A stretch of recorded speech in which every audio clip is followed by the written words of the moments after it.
भाग 2। रामायण अनकही अनसुनी में यह बहुत ही मार्मिक प्रसंग है जो आपके समक्ष लेकर उपस्थित हूँ। सुनिए, हम यहाँ से शुरू करते हैं। राजा दशरथ पुनः सुमंत से पूछ रहे हैं। एक तो बेहोशी की अवस्था में जा रहे हैं, लेकिन सुमंत से वो पूछ रहे हैं, सुमंत्र, और सीता ने क्या कही हमारे लिए? सुमंत्र बोले, सीता बस लंबी सांस खींचकर गुमसुम हुई, मन मारे चुप्पी साधे खरी सब सुनती रही और आंखों से झर झर आंसू बरसाती रही। उनके मुंह से एक बोल भी नहीं निकल पाया। सुमंत्र कहते चले जा रहे थे, मैं कई दिनों तक मल्लाहों के राजा गुह के पास इस आश्रय पर पड़ा रहा, दिन काटता रहा कि कौन जाने राम मुझे फिर बुलवा ले, पर वे नहीं लौटे, गए तो चले ही गए। मैं आशा ही लगा रही, महाराज, अगर एक बार राम का बुलावा मेरे लिए आ जाता तो मैं वापिस अयोध्या नहीं लौटता। 14 वर्ष तक मैं राम के ही शरण में रहना चाह रहा था, लेकिन उनका बुलावा नहीं आया और मैं वापस अयोध्या लौट गया हूँ। जब यह सुन लिया कि राम सुरक्षित चले गए हैं, वन में रहने लगे हैं, आपको यह सारे सब कुछ बताने के लिए मैं जिंदा हूँ और मैं आपके समक्ष उपस्थित हूँ। राम ने यह भी कहा, महाराज, कि अगर आप नहीं जाओगे सुमंत अयोध्या, तो माता कैकेयी को विश्वास कैसे होगा कि मैं वन को चला गया हूँ। इसलिए हे सुमंत, आप अयोध्या लौट जाएं। यह भी राम का एक आदेश था जिसका मैंने पालन किया है, महाराज। राजा दशरथ सुनते जा रहे थे, हाथ मलते जा रहे थे, पछताए चले जा रहे थे। पर अब पछताने होत क्या जब चिड़िया चुग गई खेत। पछताने और हाथ मलने से क्या हाथ लगने वाला था। चिड़िया सारी खेत चुग चुकी थी। राम, लक्ष्मण और सीता चले गए, दूर चले गए। सब सुनकर अपने रुंधे गले से राजा दशरथ रुआंसे होकर कहने लगे, इस पापी कैकेयी के बहकावे में आकर मैंने बिना किसी से पूछताछ किए यह कितना भारी पाप कर डाला। सुमंत्र, मैंने तुम्हारी कभी कोई भलाई की हो तो मुझे झटपट यहां से राम के पास ले चलो, राम के पास पहुंचाओ सुमंत्र, या राम को ही जैसे तैसे करके मना धो करके जैसे भी आपको करना है राम को ले आओ, या मुझे वहां पहुंचा दो।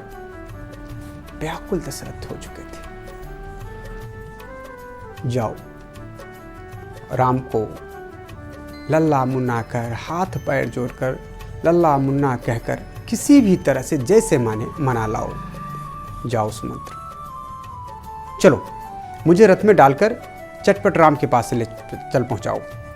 अगर तुम नहीं जाओगे तो अकेले मुझे लेकर चलो, नहीं तो मुझे गया समझो, ये नहीं कि मैं यमराज के दरवाजा खटखटा दूंगा, यही समझ लो सुमंत्र, नहीं तो मुझे राम से मिलाओ। फिर उन्होंने कौशल्या से कहा, मैं अपनी आंखों के आगे राम और लक्ष्मण को देखने के लिए इतना तड़प रहा हूं, पर कहीं ढूंढ नहीं पा रहा हूं कौशल्या। यह मेरा किस जन्म का पाप है, यह मेरा किस जन्म का बड़ा पाप का फल है जिसे मैं भुगत रहा हूं। इतना कहकर राजा दशरथ चक्कर खाकर ढुनमुनी लेकर उलटते पुलटते बेसुध होकर जमीन पर गिर गए।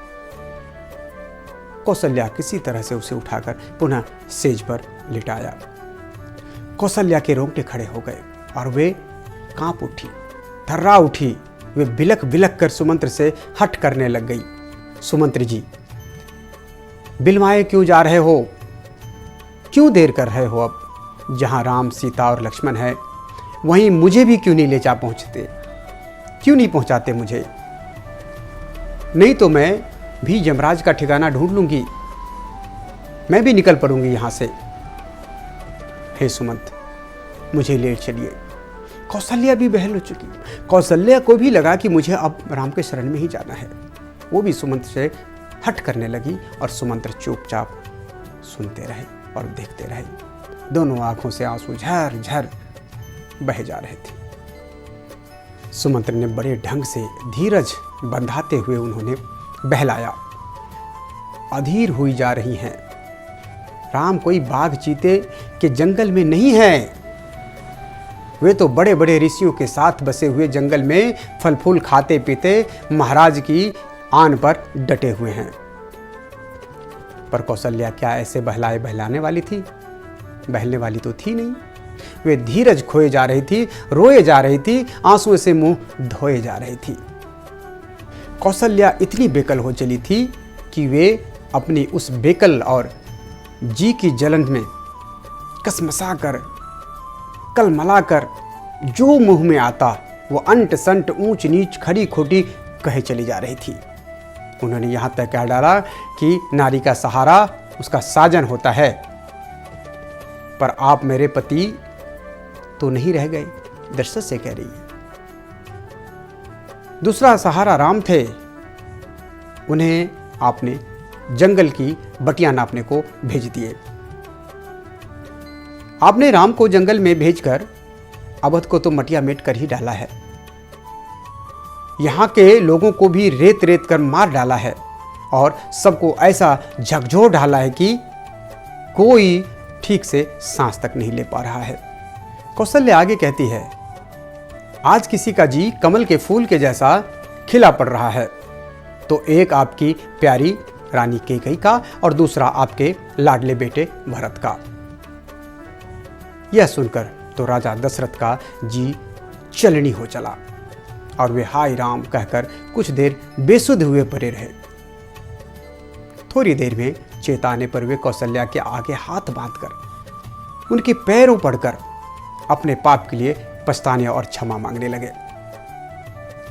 पर कौशल्या झट टोक कर उनके ही पैर छूते हुए कहा, मैं ही आपके पैरों में पड़कर आपके पैरों में अपना सिर रखकर क्षमा मांगती हूँ महाराज कि मैंने इतना भला बुरा कह डाला। मेरी जी इतना फटा जा रहा है कि मैं करूँ तो करूँ क्या। मैं आपे में नहीं रह गई हूँ महाराज। राम को जंगल में गए आज पहाड़ जैसी 5 रातें बीत गई हैं, जो मेरे लिए 5 वर्षों जैसी हुई है। इस कहा सुनी और रोने धोने बिलखने कल्पने में रात हो चली और राजा दशरथ को झपकी लग गई।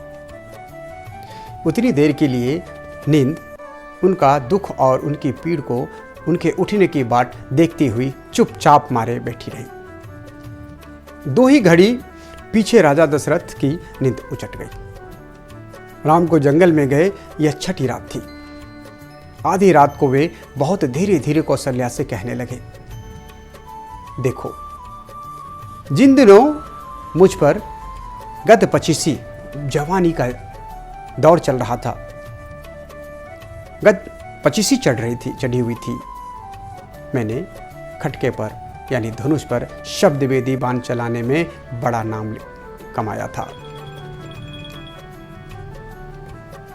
अब आगे दशरथ जी कहते हैं, उन्हीं दिनों उस झोंके में एक रात में धनुष बाण लेकर एक पेड़ पर जा डटा।